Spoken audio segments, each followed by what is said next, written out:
அந்த ஜப்பான் விவசாயி Masanobu Fukuoka சொன்னாரு, நானும் என் தோட்டத்து பூச்சி நண்பர்களுமாக சேர்ந்து பூச்சி தாக்காத ஒரு நெல் ரகத்தை கண்டுபிடித்து விட்டோம்னு சொன்னார்.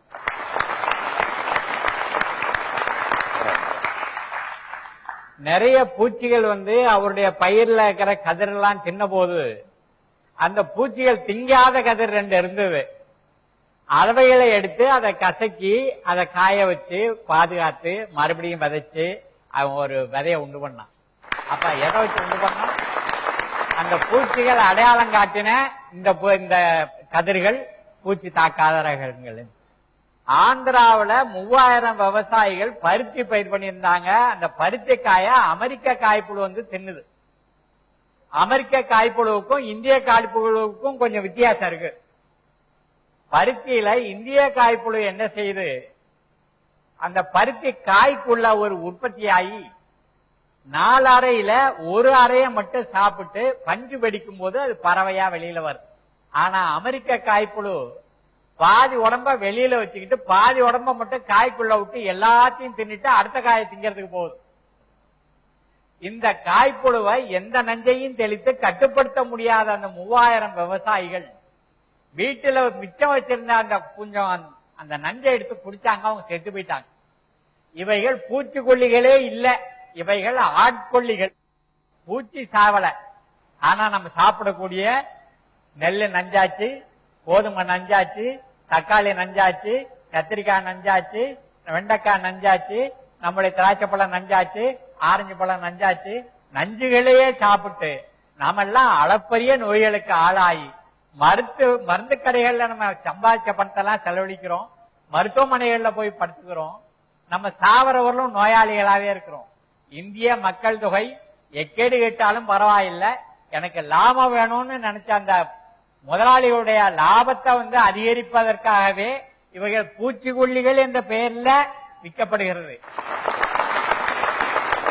ஐயா, இன்னைக்கு நம்ம உணவு முறையால நம்ம குடிக்கிற தாய்ப்பாலே இன்னைக்கு நச்சா மாறி இருக்கிறத பாக்குறோம்.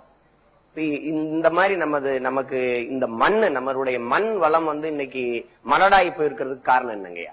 பாரதியார் வெள்ளைக்காரன் ஆண்டுகிட்டு இருந்த போது ஒரு பாட்டு எழுத, அந்த பாட்டுல என்ன சொன்னா, பொய்யை தொழுது அடிமை செய்வார்க்கே செல்வமெல்லாம் உண்டு, உண்மை சொல்வார்க்கோ எழுதறிய பெருங்கொடுமை சிறை உண்டு, தூக்குண்டே இறப்பது உண்டு. ஆனா வெள்ளைக்காரர்கள் போன பிறகு நம்மளுடைய சுற்றத்தார்கள் ஆட்சியில் இருக்கும் போதும் இதேதான் நடந்தது.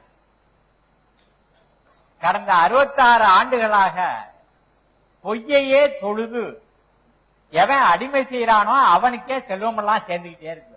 அதுல மிகப்பெரிய பொய் இந்த ஃபெர்டிலைசர்னு ஒண்ணு கொடுத்தான் பாருங்க, அதான் மிகப்பெரிய பொய்.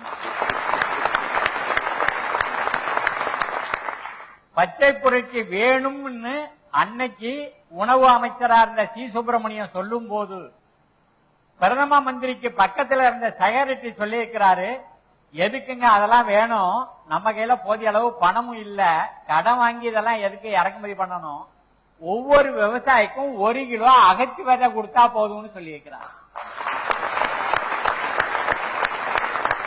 அந்த அகத்தி செடியோட வேர்ல தங்கி இருக்கிற கண்ணுக்கு தெரியாத உயிர் என்ன செய்யுது, காற்றுல இருக்கிற நைட்ரஜன் எடுத்து அதை வேர்ல முடிச்சு முட்டா உருண்டை உருண்டையா சேர்த்து வச்சிருது. அதான் யூரியா. அப்ப நம்ம அகத்தி செடி ஒரு ஃபெர்டிலைசர் பிளான்ட். ஃபெர்டிலைசர்னா வளம் தருவது, பிளான்ட்னா செடி. ஒரு காங்கிரீட்ல கூடாரத்தை கட்டிக்கிட்டு அதை ஃபெர்டிலைசர் பிளான்ட்ங்கிறா, அங்கதான் போய் அகத்தி செடியை நட்டா அந்த பூமி வளமாவுது.